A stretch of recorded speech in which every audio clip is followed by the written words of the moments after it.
tehdit mesajı aldım abi. İşte seni öldüreceğiz falan filan hesabı. Pazarına indim mesela. Adapazarı'nda gezdim. İşte birkaç kişi dedi ya sen Erenleri kötülemişsin ve senin plakanı biz de aldık. Senin arabana bir daha dedi buralarda görürsek dedi. Bir dahakine Yunuslar yatırmaz, uyandırayım. Bu arada hoş geldin. Hoş bulduk abi. Siz de hoş geldiniz arkadaşlar. Evet abi. Bir başlayamadık ya. Bu rüzgar ne böyle ya? Biz çöle düşsek bize kutup ayısı denk gelir. Bizde öyle bir şans var. Bugün Evet niye abi. taksi yok? Sen onu söyle. Taksi niye yok abi? Yine aynı şekilde dejavu. İlk video çektiğimiz yerdeyiz ama arkamızda Taksi sarı yok. çocuğumuz yok. Doğru mu? Taksiciliği bırakmışsın. Evet abi taksiciliği bıraktım. Bir yandan da geceden dolayı gündüz trafikte uğraşıyoruz. Gece insanlarla uğraşıyoruz. Bir işi yapıyorsam abi bu işte artık doğru dürüst bir kazancım olmuyorsa abi o işi bırakırım abi. Tabii canım. Değmesi lazım. Ben 13-14 saat arabanın üstünde çalışıp cebime 1 lira 1,5 lira koyup gittikten sonra beni kurtarmadıktan sonra durmanın da bir anlamı olmuyor abi. Tabii canım. Zor bir de ya. Zor abi ya. Dediğim gibi işte insanlarla uğraşmak çok zor. Yani biz video çektik, güzel bir video yaptık. Hani 4 milyondan fazla da izlenmiş. Reels olarak olsun. Allah razı olsun. Güzel yorum yapanlar da var. İyi yorum yapanlar da var. Çok kötü yapanlar da var. Evet. Yani Adapazarı'nın bir haber sayfası paylaşmış bizi. Ha bu arada Evet. senin başına ne geldi böyle? Ölüm tehditleri falan Evet alıyormuşsun. ben tehdit mesajı aldım abi. İşte seni öldüreceğiz falan filan hesabı. Öyle bir mesaj aldık abi. Ölüm mesajı aldık. Ne istiyorlar yani? Ne yapmışım bu kadar? Yani işte insanoğlu abi anladın mı? Her şeyi farklı yere çekebilir. Ben hani En büyük sıkıntı ne karşılaştın o videodan sonra mesela? ya videodan sonra Adapazarı'na indim mesela. Adapazarı'nda gezdim. Birkaç kişiyle oturduk konuştuk. İşte birkaç kişi dedi ya sen Erenleri kötülemişsin vesaire. Ya dedim Erenleri ben dedim kötülemedim. Ne gibi kötülemişsin mesela? İşte yok Erenler mi yok bir daha da gelmem vesaire. Hani haber Ya sen haber panosu benim yapmış. algıladığım şuydu, anlatayım. Ben dıştan biri olarak, ben orada ilk defa duydum hikayeyi. Taksici olarak belirli mahalleye genel olarak misal vererek Evet. uzak durmaya çalışıyorsun. Evet. Evet. Girmemeye çalışıyorsun. Aynen Benim öyle. algıladığım o. Aynen öyle abi zaten. Şahsi bir yeri kötüleme Evet, yok, amaçlı değil. şahsi- Bir de o arada başına polislerle alakalı, müşteriyle alakalı ne geldiğini anlattın. Evet yani polis de işini yaptı. Şimdi bazı yorumlara bakıyorum işte sen bir şey yapmasaydın polis seni de almazdı. Abi almak zorunda. Sonuçta hani müşterinin bakması üstüne lazım. Ne bakacak oldu? adam Suçlu beni kim? götürecek. Belki adam benim kanımda da var. Nereden bilecek? Belki Aynen. arkadaşım ama değil dedim. Adam ona göre kendine götürdü hastaneye. Kanımızı aldı abi. Kanımız temiz çıktı. Sıkıntı yok. Ben adama da söylemişim. Benim taksimetrem açık abi. Ben aldığım paraya bakarım ama bir daha dedim bu tarafa dedim. Gelmem. Polis de söyledi zaten. Senin plakanı biz de aldık. Senin arabana bir daha dedi buralarda görürsek dedi. Ticaretten dedi bağlarız bu sefer. Şimdi bu sefer de hani benim polisin o kelimesinden sonra o videoda işte Adapazarı mı işte Erenler mi yok kardeşim başka taksiyle git dediğim kelime insanlar şunu şöyle algılamış. İşte Erenler çok pis vesaire ama ben şimdi Adapazarı'nın Erenler Roman Mahallesi'ne mi bağlı başka yere mi bağlı ben semt ilçe olarak bilemem.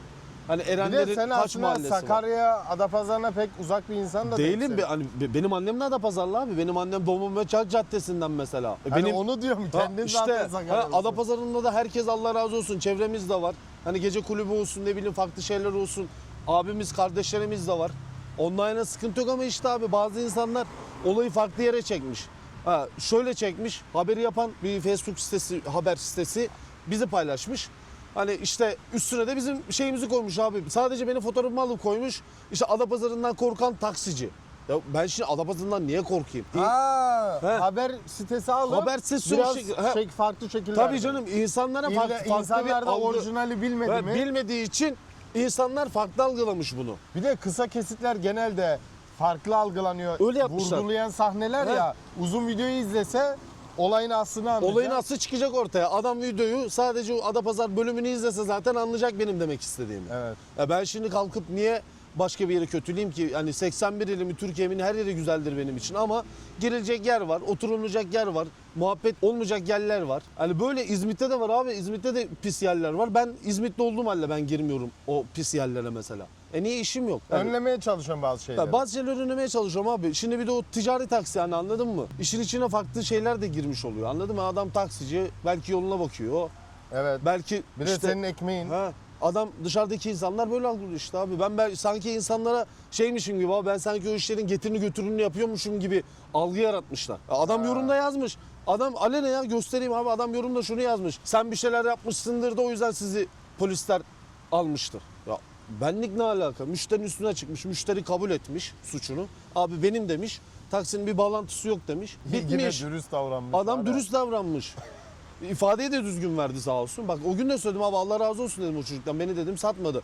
Söylemiş açık açık. Benden sonra o çocuğu da şey yapmışlar, salmışlar zaten. Evet. O çocuğun hakkında da işte taksicinin işte müşteri götürmüş, müşteriyi cezaevine atmışlar. Öyle bir haber yapmışlar bak. Habere bak abi. Sana yemin Bizim ediyorum. videodan. Bizim videodan onları çıkarmışlar. Ama bunlar o zaman bilerek o yönden yürüyor haber sitesi. Abi haber sitesine girdim.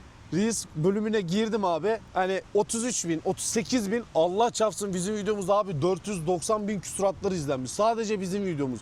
Abi yorumlara bir bakıyorum çıldırıyorum ya. Onlar da etkileşim peşinde. Ya etkilesin peşinde. Kardeşim bizim üzerimiz. Ama seni niye harcıyorlar? O insanlara karşı beni niye gösteriyorsunuz ki? Yani kötü niye Ha, gösteriyorsunuz? olan şeyi göster, sorun değil. Veyahut da haber başlığını işte İzmitli taksicinin Adapazarı olayı. Bu Ha. şekilde paylaş. Ben Adapazarı bölümünde yani belirli bir noktası var o videonun. O noktaya al paylaş. İnsanlar bunu görsün. Şimdi Erenler yok müşteri bindi. Erenler dediği zaman in kardeşim başka taksiyle git. O bölümleri almışlar. Ha, Anladın bir mı? de Reels'i de mi kesmişler? Tabii canım. Ha, Reels'i Ya. bir daha bir Reels Tabii. yapmışlar. Ama parça parça abi anladın Ha, mı? Hani böyle oradan da- Erenleri Adapazarı'nı kötülüyormuşum gibi. Oradan da şey oldu, sana herkes yürüdü, sen He. nasıl kötülersin Adam falan. diyor ki bir daha adam alene yorum yapmış işte 41'te bilmem kaç plakalı taksi biz burada görürsek bir dahakine Yunuslar yatırmaz uyandırayım. Ha, bizi yatırırsın. Yani o tarz yorumlar var şeyler var. Şimdi abi hepsine cevap vermeye kalksak Türkiye'nin her yerinde asım sahibi oluruz da gerek yok. Bu arada perde arkası yaşadığın şimdi o tehditler, can tehditi haricinde anlatabileceğin bir şey var mı? Abi şöyle ben şunu da belirteyim. Hani arkadaşlar böyle şey değil yani. İşte bu videodan sonra işte insanlar böyle demiş şöyle yapmış tehdit mesajı almış da korktuğu için taksi bıraktı gibisinden değil. Ha, sen onun için bırakmadın. Ben onun için bırakmadım. Ben şunun için bıraktım. Ben zaten bir aydır bir fabrikadan bir haber bekliyordum. Tamam. Ben şu an Kullar'da bir fabrikaya başladım abi. Ben zaten o zamandan haber bekliyordum. Ben fabrikaya form doldurmuştum. Tamam. Haber bekliyordum. O videonun işte onun üstüne denk geldi abi. Biz videomuzu çektik, paylaştık. Kısa bir süre daha çalıştım. Allah razı olsun. Çarşı indiğim zaman gören insanlar oldu. Benimle fotoğraf çekilen insanlar oldu. Hoşuma da gitti. Gitmedi değil. Ama insanların yaklaşımı bana güzel oldu. Anladın mı abi? Evet. Niye ben Ya bazen doğal de yapmışım. Şimdi bu videoyla alakasız konuşuyorum. Ben şimdi belli süredir sosyal medyada çok farklı içerikler üretiyorum. Bazı insanlar gerçekten sadece o yorumu ilgi çeksin diye Evet. İnsanlar ya da ona klavyenin katılsın diye. arkasından mesuliyetini taşımayarak basıyor o Evet. tuşlara. Hani yanlış yapıyorlar. İlla bu genel olarak arkadaşlar hangi Reels olursa olsun, hangi fenomenin videosu olursa olsun tek tuşa basıyorsunuz diye rahat davranmayın bu kadar. Yani insanları kötülemeyin. En basit örneği. Yani işte siz bir kötü yorum yaptınız diye de herkes sizin gibi kötü yorum yapacak diye bir kaydı yok. Şimdi o adam videoda benim doğallığımı sevmiş. Konuşma tarzımı sevmiş. Sevmeyen ne Makaramı olacak, seven sevmiş. ne olacak? Ya sen şimdi beni sevmemişsin. Sen benim hakkımda kötü yorum yapmışsın. Ben kalkıp ağlayacak halim yok, üzülecek halim yok ya. Herkesin düşüncesi kendine abi. Ama kötü bir düşüncem varsa kardeşim bunu bak beni kötülemeden, Eleştir. beni aşağılamadan eleştir tamam ben eleştiri açayım abi. Bak eleştiri Yanlışın açayım. varsa söyle. Dersin ki kardeşim ya şu kelimeyi yanlış söylemişsin ama video içeriğidir olabilir dersin. Güzellikle söyle ama kalkıp da sen videoda işte Ya çok ağır hakaretler çok var ağır ya. hakaret sen de şahitsin abi sen de takip edin arıyorsun beni. Ama abi affedersin de bir anama kalmış küfür etmedikleri ben nelerini okudum abi anladın mı? Ya yok çok yanlış. Bir de şöyle bir kısım var. Dünyada, sosyal medyada insanlara sallama durumu var ya. Bunları psikolojikmen kaldıramayan çocuklar, kadınlar vesaire kişiler var. Kendi sonra canına kıyan. Tek böyle sosyal medyadan çok yüklendikleri Evet. için yani o insanın da vebaline giriyorsunuz arkadaşlar. Abi Basit insanın bir şey değil. psikolojisini bozuyorsun. Aynen. O adam diyor ki acaba ben çok kötü bir şey mi yaptım insanlar bana böyle yaklaşıyor Herkes deyip kaldıramıyor bunu. kaldıramıyor abi. Çok kötü psikolojik zarar gören insanlar var bu durumdan dolayı. Ben şimdi bu videodan sonra da ben şunu söyleyeyim abi sana. Şimdi Ha. videoyu paylaşacağız ya bak. Tamam. Eminim insanlar şu yorumu yapacak. Ya işte fabrika işi dümen, işte Adapazarı muhabbetinden dolayı korktu, tırstı. O yüzden bıraktı. Bak insanlar bu yorumu da yapacak abi adım gibi eminim. Herkes kendine göre bir şeyler Ya ben kuruyor. o videodan sonra abi fabrikadan haber geldi. Taksiyi bıraktım. Cuma günü aradılar beni. Dediler ki bugün Bir şey evrakları soracağım. hallet. Pazartesi iş başı dediler bana. Doğruyu söyle. Korktuğundan mı bıraktın? Ya abi. Abi ben bir yukarıdakinden bir de görmediğimden korkarım abi. Benim Allah'a şükür kimseden, Allah verecek tek bir canımız var. Canımız da tatlı değil bizim. Zaten gıdı gıdı Ya zaten mücadele ediyoruz. Ha? ya zaten hayatı ucu ucuna yaşıyoruz. Yaşamaya çalışıyoruz. Bir şeyler yapmaya çalışıyoruz. Bir şeylerin mücadelesini vermeye çalışıyoruz. Ama iyi insanlara olan çaba gösterip alnın teriyle öyle abi elinden zaten. geleni yapmaya Ben Allah'a çalışıyorum. şükür ben o takside hiçbir zamanda affedersin abi namussuzluk veyahut da böyle çok gevşek işler yapmadım abi. bira. Çok değil. Yok aslında gerçekten de yapmadım abi. Bak bana öyle işler geliyor diyor ki sen diyor günde diyor 4 kişiyi taşıyacaksın sen 10 bin lira alacaksın. Taşımam abi niye taşıyayım? Ben şimdi 5 lira 10 lira kazanacağım diye ben niye kendimi sıkıntıya sokayım? Birkaç tane kardeşlerim var o işleri yapmışlar abi. Çocuklar hala cezaevinde. Taksiler bağlanıyor çocuklar cezaevine Demin gelen gidiyor. taksici, eski taksici olarak arkadaşın Martı Takçı mıydı o? Taksiydi abi. Taksiydi o. Taksilik de yapmadı o. Kanka diyor bana diyor sarı taksi ayarlasana diyor. Korkutmuşlar onu demişler yok şoför kartı alacaksın da kan veriyorsun da onu öyle hiçbir şey yapmıyorsun abi. Gidiyorsun eğitimini alıyorsun 3 saat eğitim görüyorsun. Adam sana diyor ki kardeşim bir hafta sonra git kart bayisinden 50 lira ver kart parası al şoför kartını bu kadar. Ha 50.000 TL. 50 TL abi 50 TL bildiğin 50 Türk lirası. Martı Takçı nasıl olunuyor bu arada?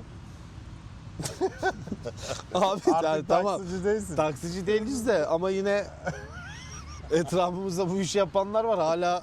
Çarşıya gidip geliyoruz. Hala ben hala Ama ne komik olur biliyor musun? Sen Martı Tak'a kızına gizliden başladın mı? Senin videonu izleyenler bir bakıyor Martı Tak yapıyor. O ara bir de kendime bir kamera koyuyorum arabaya. He, Martı Tak'tan kaç para kazanıyorum? aynen. Yok abi yok Allah düşürmesin de. Ben neyi merak ediyorum biliyor musun? Sıkıntı olur mu kanunen? Biri mesela Martı Tak sürücüsü. Bunu ciddi soruyorum bu arada. Hep kaç tane taksici çektik? 3-4 tane Evet. taksici, VIP olsun, Evet. şey olsun falan. Eğer sıkıntıya sokmayacaksa sizi, bu videoyu izliyorsanız, Martı Tak şoförüyseniz sizle de bir konuşma yapmak isterim. Yasak mı? Sorun olur mu mesela? O kişi için kanunen bir desek ki Ya- ben Martı Takçıyım diye Ya video arabası çeksek ya Martı Tak şöyle abi bir kere fotoğraf verirse kendinden. kendi suratın O fotoğrafını zaman verirse yüzünüzü blurladığımız zaman veya maske bir anlamı yok ki abi videonun. Yüzünü buluyorsun, yüzü gözükmüyor sadece tamam o konuşma zaman var. bir şey takar. Şapkayla şey Ya, takar. Ben bu arada gerçekten merak ediyorum. Çünkü ben bilmiyorum mesela bu Martı Tak sistemi nasıl, avantajı ne, tehlikesi ne, bir de onların yaşadığı sıkıntılar ne, abi, onların bakış Ben açısı sana- ne. mesela ben sana direkt söyleyeyim onları yaşayacağız sıkıntıyı mesela. Onlara da sıkıntılı müşteri biner. Nasıl biner? Adam der ki taksiye bindi ya abi. Tamam. Adam Martı Tak'ı çağırdı bindi. Adam 1000 liralık yere gidiyor mesela. Pazarlığını yapmış. Uygulama üzerinden örnek veriyorum. 1200 lira diyorsa benim 1000 liram var diyor. Tamam diyor gel. Biniyor gidiyor adam dese ki kardeşim ben polisim ya da ben taksiciyim. Ekip mi çağırayım? Buraya arabanı bağlatayım mı? Beni salar mısın? Adam da kendine 100 bin liralık olmamak için, arabasını gitmemesi için, ehliyetini gitmemesi için mecbur tamam diyor git. Sen Ha, ne aslında oluyor? şu anda yol veriyorsun insanlara. Ya, Bak böyle yaparsanız ödemeden kaçabilirsin. Az değilsin var ya. Yemliyor o alttan. otlar anlar. Otlar anlar. Ama abi yani tavsiye etmiyorum ya. Ben o ilk videomuzda da söyledim abi. O korsan arabaya biniyorsun. Başına ne geleceği belli değil. Bir sigortan yok, hayat güvencen yok. Ya bir kazaya karışsan, şimdi kazazede hani kazaya uğrayan müşteri dese ki ben korsan çağırdım bu korsan. Bu sefer o korsan taksiciliği yapan kişi daha büyük ceza yiyecek. Bildiğin kasına döm öldürmeye girer abi. O adamın sigortası yok bir şey yok. Ben o gün de söyledim abi benim ticari taksime bindiğin zaman taksimetre açayım ya abi. Arabanın sigortasından yararlanabiliyorsun. Evet, Kazay mı söyledin, karışır? aynen. Ha, ben seni hastaneye götürürüm kardeşim. Taksinin sigorta şirketi karşılıyor seni sağlık sonunda. Evet. Sigortasız ol istersen. Bak istersen sigortanın hiç olmasın abi. Taksiye bindin ya sigortan var. Şimdi ben bunlara Martı Tak veya taksi için demiyorum. Genel olarak bugün mesela eskiden çok daha fazla kişi keyfiyen de bir taksiye binip A noktasından B noktasına rahatlıkla gidebiliyordu. Evet. Artık her şey lükse kaçıyor. Yüksek açıyor abi. Ya önceden taksi durakları bomboş abi. Taksi bulamazdın ki. Taksimetrenin açılışı 25 TL olduğu zamanlar. Bak 25 TL ya taksimetre açılışı. Paraya bak hiçbir şey. Şimdi abi indi bindi 200 lira. Başka yaşadığın sıkıntı oldu mu videodan sonra? Abi işte o aslında olmazdı. Bak bu Haber Adapazarı'nın haber sitesi paylaşmasaydı abi ben böyle bir sıkıntı yaşamazdım insanlarla. Çok ileriye gitti mi bu Çok abi sıkıntılar? çok ileri gitti. Ben istersen arama kaydını da göstereyim. Ben o haber sitesinin numarasına ulaştım. Birilerini aradım, devreye soktum, numarası geldi, aradım, dedim böyle böyle, yani haberim olmadan paylaşım yapmışsınız haberi. Hani haberin tam içeriğini bilmeden benim fotoğrafımı koymuşsunuz. İzmitli taksicinin Adapazarı korkusu. Yani bu tarz bir Reels'i bir haber daha bir başlığı. Reels yapmışsınız. Hani haber başlığı. Abi insanlar şimdi haberin içine tıklamıyor, anladın mı? Adam canım. açıklamaya Bir yazıyor. de altına. zaten mailliler hemen saldırmaya. He. Abi insanlar şimdi açıklama yazıyorsun ya mesela. Evet. Fotoğrafı videonun altına abi açıklamaya bir bakıyorsun, açıklama yok ya, anladın mı? Linke tıklamıyor. Haber linkini açıp da bakmıyor. Bir de orada Farklı bir algı yaratmış farklı insanlarda. kestilerse insan duydu mu tabii ki saldırıyor. o. Abi bir de kapak fotoğrafı koymuş. Yani kapak fotoğrafını göstereyim, gülme krizine girersin. İzmitli taksinin İzmitli taksicinin Adapazarı korkusu. Ben niye Adapazarı'ndan, ben niye kendi memleketimden korkayım ki abi? İşte ama işte insanlara bunu anlatamazsın abi. İnsanlar her şeyi bir yeri çekme peşinde. Kimileri böyle kendini gösterme peşinde, prim yapma peşinde. Sen şimdi beni Ahmet'e Mehmet'e kötüledin, ne oldu? Ben sana o yorumları da gör abi. Bir tane Sultan abim var benim Adapazarı'ndan. Adam altına yazmış. Resul kardeşim adam gibi adamdır, kimseyle işi olmaz. Düzgün bir adam yazmış yoruma. Mesela. Eyvallah. Adamın yorumunu da 26 kişi beğenmiş. Şimdi bakıyorum bazı insanlar da şunu yazmış abi. İşte arkadaşın söylediği yerler gerçekten sıkıntılı yerler. İşte orada yaşanmaz. Mahalleden geçilmez. Bak insanlar bu tarz yorumlar da yapmış. Ama insanlar o yorum yapanlara cevap vermiyor abi. Yo sen gözüküyorsun ya. Ben gözüktüğüm için direkt bana yöneliyorlar. Yorumlara bakın bir. Adamlar alene kötülemiş. Adam bana niye şurası saldırıyor, çok kötü. onlar da Ha. saldırır, Bu ha? memleketin tek askeri ben miyim? Arkadaşlar ben yine söylüyorum. Hani Adapazarı'ndan izleyen abilerim, kardeşlerim de var. Orası da benim memleketim sayılır. Benim sülalem yarısı Adapazarı'nda. Ben kalkıp da hiçbir semti de kötülemem. Orası böyle, burası böyle de demem. Kocaeli taksinin Adapazarı korkusu. Neden müşteri getirimi böyle anlattı. Paket oldu. Parça parça koymuş, anladın mı? Bak sana da gösterdim. 2-3 Reels'i bir Reels yapmış. He. Bir de şöyle bir şey var. Bak mesela senin canını tehlikeye attılar. Ben haber sitesinin sayfasının da sahibini arayıp ben dedim abi bak benim dedim başıma bir şey dedim gelirse Adapazarı'nda ben dedim siz dedim sorumlu bilirim. Tamam haber yapabilirsin. Bak haber sen olabilir. Haber Olduğu yapabilirsin. şekilde Ha. haberi yap. İzmitli taksinin Adapazarı'nda başına gelen olay. Bu şekilde bir algı yaratabilirsin. Şimdi sen direkt benim fotoğrafımın üstüne yazmış. Sadece benim fotoğrafımı almış abi. Seni de kesmiş oradan beni koymuş taksiyi koymuş arkaya. En doğrusunu yapmış. Ya İzmitli taksicinin Adapazarı korkusu. Ya Allah'ım çıldırırsın abi ya. Bu aslında şöyle bir misal arkadaşlar, yani sosyal medyada gerçekten bazı durumlar sizin basit gördüğünüz çok büyük farklı pozisyonlara yol açabiliyor. Evet. Haber siteleri de bunun mesuliyetinin farkında olması lazım. Bu insan gerçekten biz telefonda görüştük. Zaten onun için bugün geldik bu videoyu bir açıklık getirmek istedik. Bir de Evet. neler olabiliyor? Hani birkaç yerden canıyla ciddi anlamda tehdit. Şu an her şeyi anlatmıyor da baya bir farklı boyuta gitmeye başladı. Bu da nereden kaynaklı? İnsanlar alıyor kafasına göre kesip koyduğu için onu ilk izleyenler onun aslını araştırmıyor. O an gördüğüne göre yargılıyor. Evet. Ya da tepki Ya işte veriyor. kitabın kapağına göre yargılıyorlar abi, Aynen. anladın mı? Sen kitabın içini açıp bakmıyorsun. Sen kitabın kapağına göre yargılıyorsun. Ve ben bu konuşmayı sadece Resul için yapmıyorum. Genel olarak bir yerde bir şey gördüğünüzde saldırmak çok kolay arkadaşlar. Kötü bir şey yazmak, kötü Evet. davranmak. Evet. Ama bunun bir de mesuliyet kısmı var. Onun hep farkında olmamız lazım bence. Ya o klavyeyi açtığınız zaman yazarken bir kere değil 2 kere düşünün, 3 kere düşünün. İnsan canı ile oynamak çok kolaydır. Ben bugüne kadar daha hiçbir Reels'in ne küfür yazdım ne de tehdit ettim. Ya ne gerek var? Yazsan ne olacak ki? Ya hoşuna gitmiyor mu? Kaydır kardeşim. Mecbur değilsin ki Veyahut da 3 Ha, nokta var. tıkla ilgilenmiyorum de. Ha, Karşına da öyle videolar çıkmasın. engelle ya. Bu kadar basit. Niye? Bir daha karşına çıkmaz. Ne geçecek ki eline? Ya sen şimdi insanlara kırdırıyorsun. Bu doğru bir şey değil ki. Bir de şöyle bir şey var. Çoğu sosyal medyayla uğraşan bu olumsuz yorumları şikayete veriyor. Aylık iyi kazanç elde edenler de var bu kötü yorum yapan sayelerinde. Ben mesela verdim 2 kişiyi şu an. Vallahi. Ben 2 kişiyi verdim mahkemeye. Ben konuşmaları abi, bana gelen mesajları, ekran resmi aldım. Hemen gittim abi. Mesaj olarak da mı aldın Tabii şeyleri? mesaj olarak da var. Ben mesaj olarak çıkardım abi, ekran resmi aldım. Kırtasiyeden renkli çıktı olarak çıkardım abi. Dilekçemi yazdım, koydum. Savcılar direkt Kaç şikayette para bulundu. ödüyorlarmış kötü yorum başı? Abi hani hakarete göre değişiyor ama şimdi işlerinden bir tanesi öldürücü tarzı bir mesajdı. O mesajı hiç cevap vermeden direkt ekran resmi aldım mesela. Yani şu an benim başıma bir şey gelse Allah gecinden versin, ben bir yerde öldürülsem direkt o kişiden bilinir.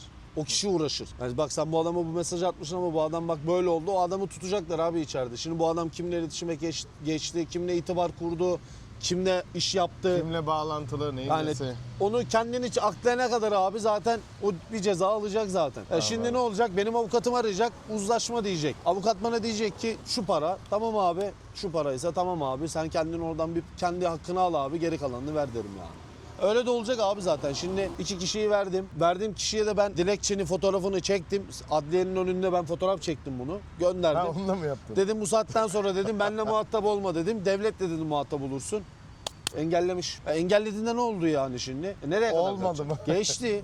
Geçti abi artık. Ben konuşmanı almışım. Belli zaten. Adı soyadım belli. Beni engellesen ne olacak? Şimdi gerek var mıydı böyle şeylere? Gerek yok. İlla sana da kötü yorum geliyordur abi. Sana da şey geliyordur ama bir söz vardır. Yanlış düşünen yanlış insandır abi. Ama Allah'a şükür abi yine abi kardeş buluştuk. Yani yine muhabbetimizi ettik. Bak biz insanoğlu sabırla yaşıyoruz abi. Bak. Yoksa ben o yorumlara karşılık ben daha neler yazardım, daha bir yapmadım. Gerek yok. Sabrettim. Bıraktım. Allah'ın adaletine bıraktım. Devletin adaletine bıraktım. Şimdi bir şey diyeceğim. Ya geçtim. Ya Sabırlı halin böyle mi? Ben bir sürü yoruma cevap gördüm. yok o ben iyi. 456 yorum varsa 449'una cevap vermişsin. Ama bak ama iyi yorumlara da cevap veriyorum abi. Teşekkür ederim kardeşim. Sağ ol abi. Çok teşekkür ederim abi. Güzel görüşün için sağ ol abi. Ama kötü yorumları da karşı vermiyorum. Abi bakıyorum profile, Allah çarpsın çocuk 15 yaşında. Neler yazmış? Yorum yapmış çocuk 15 yaşında ya, 15 yaşında. Oğlum senin ne derdin var? Pipini fermuara mı sıkıştırdın? Acım var da bana yansıtıyorsun. Oğlum. Çok tuhaf modeller var ya. İyi, videomuzun sonuna gelelim o zaman. Gelelim abi. Teşekkür ederim. Ben de tekrardan teşekkür abi. ederim. Ayağa kalkalım. Evet arkadaşlar, sizin de güzel yorumlarınız için teşekkür Baksana ederim. şuraya bir şey kurduk. Taşlarla maçlarla kameraları İşte görün arkadaşlar, emek böyle bir şey. topluyoruz mu? Topluyoruz abi. Nasıl bulduysak öyle bırakacağız. Abi video çekersek taşları fazla uzatmayalım. Bunlar bize lazım olacak yine. Bu videonun da sonuna geldik. Hepiniz Allah'a emanetsiniz. Diğer videolarda görüşmek üzere. Kendinize çok iyi bakın. Allah'a emanet. Abi esnaf ziyareti videomuz ne zaman geliyor? Yakında.